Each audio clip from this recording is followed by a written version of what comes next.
तो finally guys ये movie मुझे बहुत ही ज्यादा पसंद आई। इस मूवी की रेटिंग 6.2 की है और ये मूवी सन 2026 में रिलीज हुई है। तो चलिए कहानी को शुरू करते हैं।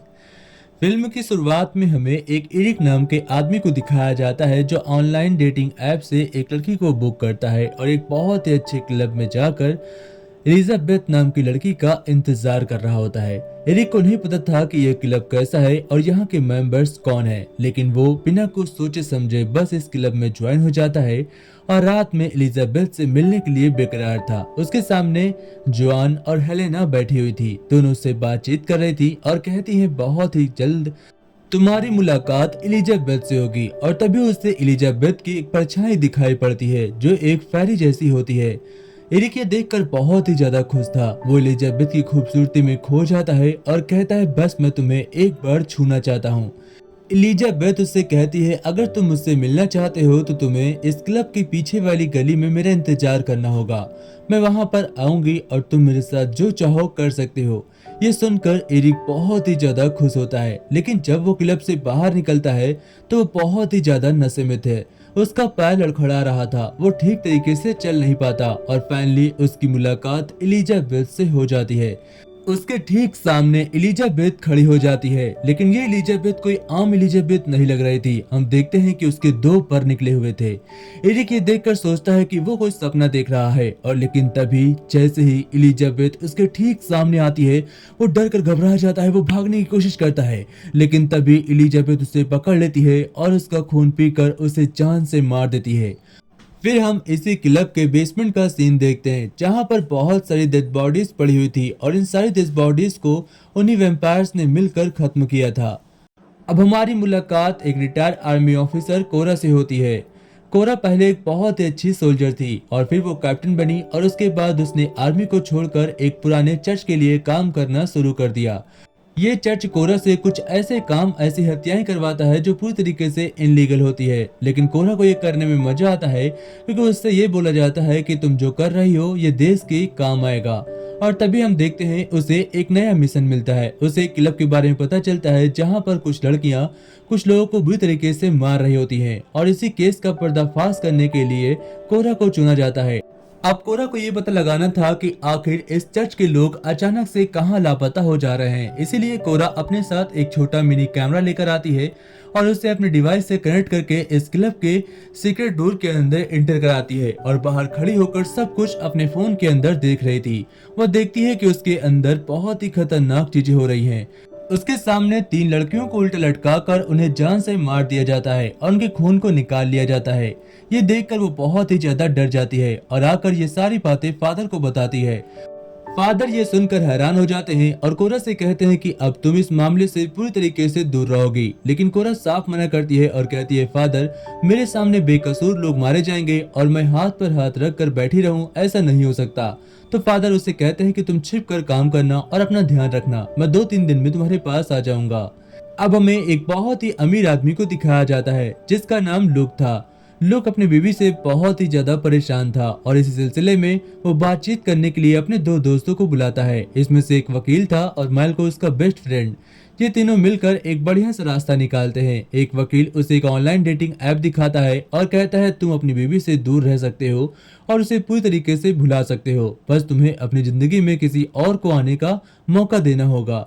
लुक कहता है ये अच्छी बात नहीं है, लेकिन तब भी उसका दोस्त इस ऐप को खोलकर उसकी डेट एक लड़की से फिक्स कर देता है। इस लड़की का नाम हेलेना था। हेलेना उसे ऑनलाइन देखती है और कहती है मुझे ऐसे क्लासिक लोग बहुत ही ज्यादा पसंद है, मैं तुमसे मिलने के लिए बेकरार हूँ और मैं तुम्हें एक एड्रेस मेंशन करूंगी, तुम अपने दोस्तों के साथ उस क्लब में आ सकते हो। यह सुनकर उसे बहुत ही ज्यादा खुशी होती है। अब लोग मेल्को और इसके साथ रैंडल सभी लोग उस क्लब में जाएंगे और उस लड़की से मुलाकात करेंगे और लुक की डेट को अच्छा करेंगे। दूसरी तरफ हम देखते हैं कोरा को। कोरा भी अपना एक नया प्लान बनाती है और इस प्लान के चलते वो भी डेटिंग ऐप खोलती है। उसे पता था कि एलिजाबेथ डेटिंग ऐप का सहारा लेती है लोगों को किडनैप करने के लिए और इसीलिए वो भी डेटिंग ऐप पर एलिजाबेथ से बातचीत करती है और एलिजाबेथ से कहती है कि मैं तुम पर फिदा हूँ, क्या तुम मुझसे मिल सकती हो। एलिजाबेथ कहती है कि तुम बहुत ही ज्यादा कूल हो, मैं तुमसे मिलने के लिए बेकरार हूँ और तुम जल्दी से मेरे एड्रेस पर आ जाना।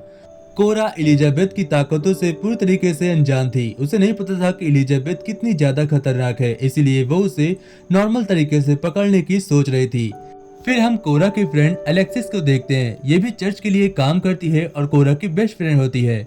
यहाँ पर हम देखते हैं कि अलेक्सिस कोरा को एक सजेशन देती है और कहती है कि अगर फादर ने कहा है कि वो लोग कोई आम इंसान नहीं है, तो हमें वैम्पायर्स को मारने के लिए कुछ खतरनाक हथियार भी रखने चाहिए। अगर वो लोग वैम्पायर निकले तो तुम क्या करोगी?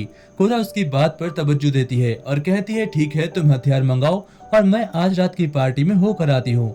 अब उधर अलेक्सिस हथियार जुटाने में लग जाती है और आज रात कोरा इस क्लब पार्टी में जाती है जहाँ पर वो एलिजाबेथ से मिलने के लिए बेकरार थी।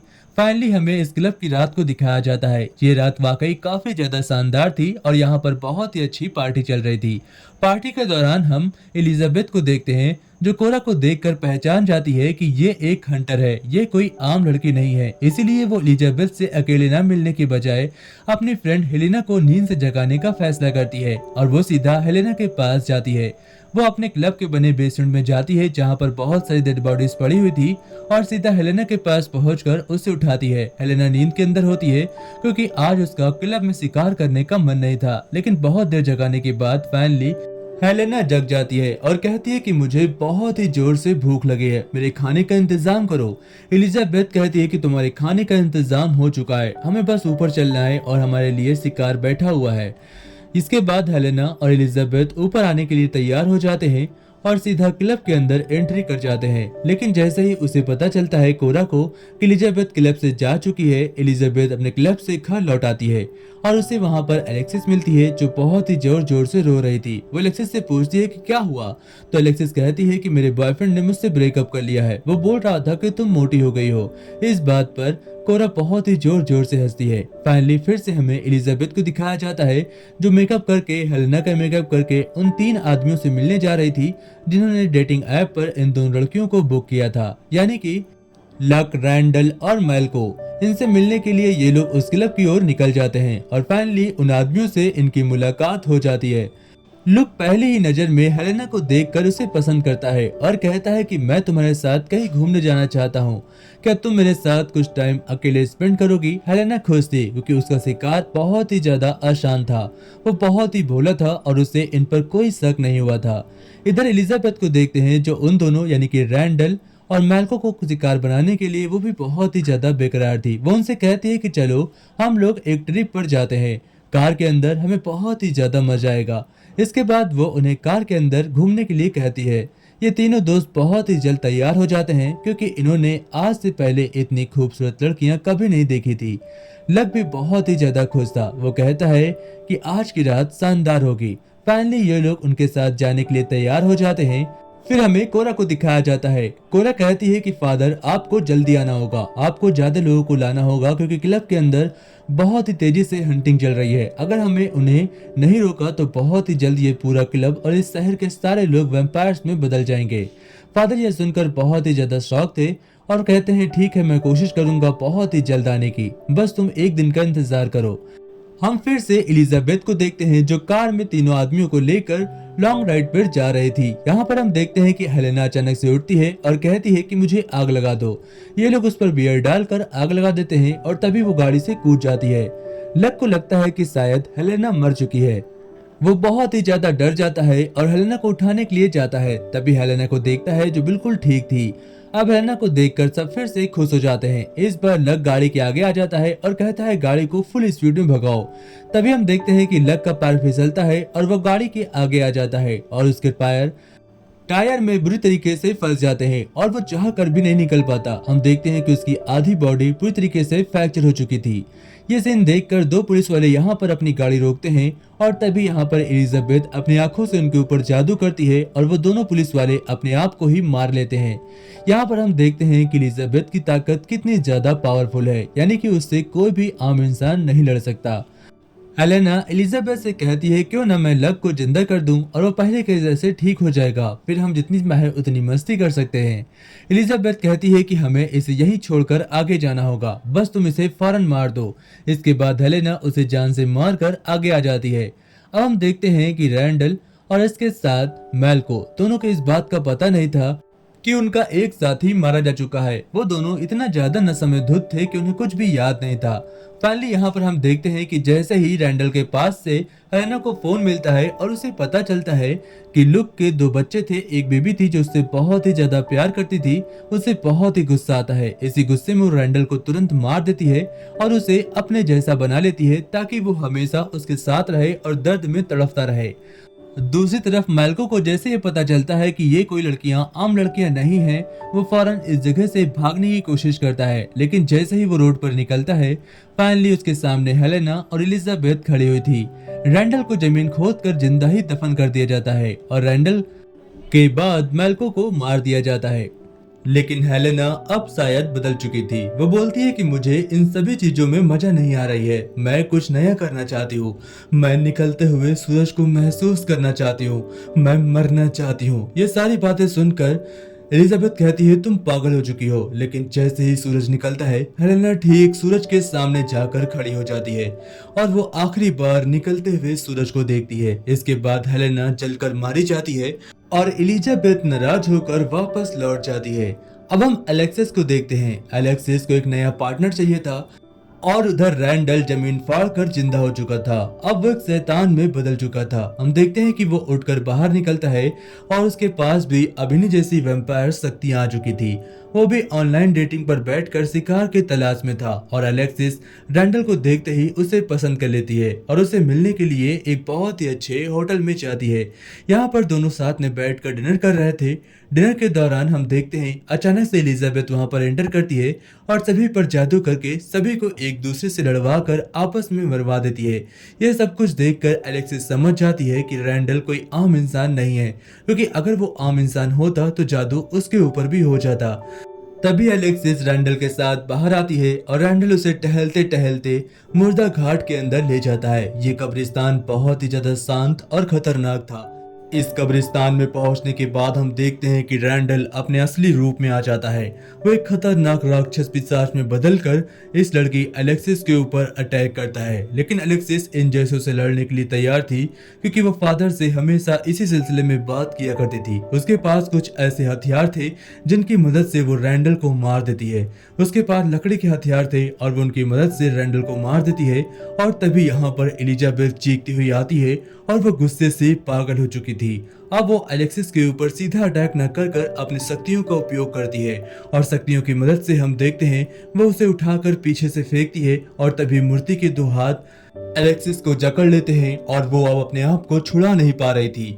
इसी वक्त का फायदा उठाकर एलिजाबेथ उसके पास आती है और उसे जान से मार देती है। और तब तक यहाँ पर कोरा पहुंच जाती है, लेकिन कोरा को पहुंचने में बहुत ही ज्यादा देर हो चुकी थी। वो एलिजाबेथ के ऊपर अटैक करती है, लेकिन उसकी दोस्त अलेक्सिस मर चुकी थी। इसके बाद कोरा फिर से ऑनलाइन डेटिंग ऐप खोलती है और उसमें एलिजाबेथ से बातचीत करने के लिए कहती है। अब एलिजाबेथ उससे मिलने के लिए तैयार हो जाती है और वो उसे अपने एक क्लब में मिलने के लिए बुलाती है। एलिजाबेथ कोरा दोनों आमने सामने बैठे हुए थे। एलिजाबेथ कोरा से कहती है कि मुझे पता है कि तुम कौन हो, तुम एक हंटर हो और तुम मुझे मारना चाहती हो, लेकिन मुझे मारना इतना ज्यादा आसान नहीं होगा। एलिजाबेथ कोरा से कहती है कि अगर तुम मेरा साथ देती हो तो मैं इस क्लब के आम नागरिकों को छोड़ दूंगी, अगर तुमने साथ देने से इनकार किया तो मैं इन सभी को जान से मार दूंगी। हम देखते हैं कोरा साफ इनकार करती है और एलिजाबेथ गुस्से में आकर इस क्लब के सारे लोगों को आपस में लड़वा कर ही मार देती है। अब बारी थी कोरा की। वो कोरा को पकड़कर जबरदस्ती एक कुर्सी पर बैठाती है और उससे कहती है मेरे साथ एक ड्रिंक पियो। वो उसके साथ एक ड्रिंक बैठकर पी रही थी और बात कर रही थी। तभी कोरा एक मौके के तलाश में थी कि जैसे उसे मौका मिलेगा वो एलिजाबेथ को मार देगी। लेकिन यहाँ पर कोरा के साथ एक चालाकी हो चुकी थी। उसे नहीं पता था कि उसके साथ क्या हुआ। उसे एक मौका मिलता है और वो एलिजाबेथ को जान से मार देती है और इसके बाद एलिजाबेथ के साथियों को भी जान से मार देती है। वो कब्र को खोलती है और उसके अंदर जितने भी उसके साथी सो रहे थे वो उन्हें नींद में ही मार देती है। इसके बाद सुबह होते ही फादर वहां पर आ जाते हैं, जिनके पास बहुत ही बड़ी फौज थी। वो सभी से मिलते हैं और कहते हैं कोई बचा? कोरा कहती है कोई नहीं बचा, मैंने सभी को मार दिया है, ये पूरा क्लब खाली हो चुका है। इसके बाद वो बाहर जाती है और तभी उसके ऊपर एक क्रॉस का असर होता है और उसका हाथ धूप में जलने लगा था। तभी उसे याद आता है कि उसने एलिजाबेथ के साथ बैठकर एक ड्रिंक पिया था और एलिजाबेथ ने बहुत ही होशियारी से अपना खून उस ड्रिंक में मिला दिया था। और इसीलिए कोरा भी अब एक वैम्पायर में बदल चुकी है। इसी के साथ ये स्टोरी खत्म होती है। तो दोस्तों कैसी लगी मूवी कमेंट में जरूर बताइएगा। जय हिंद।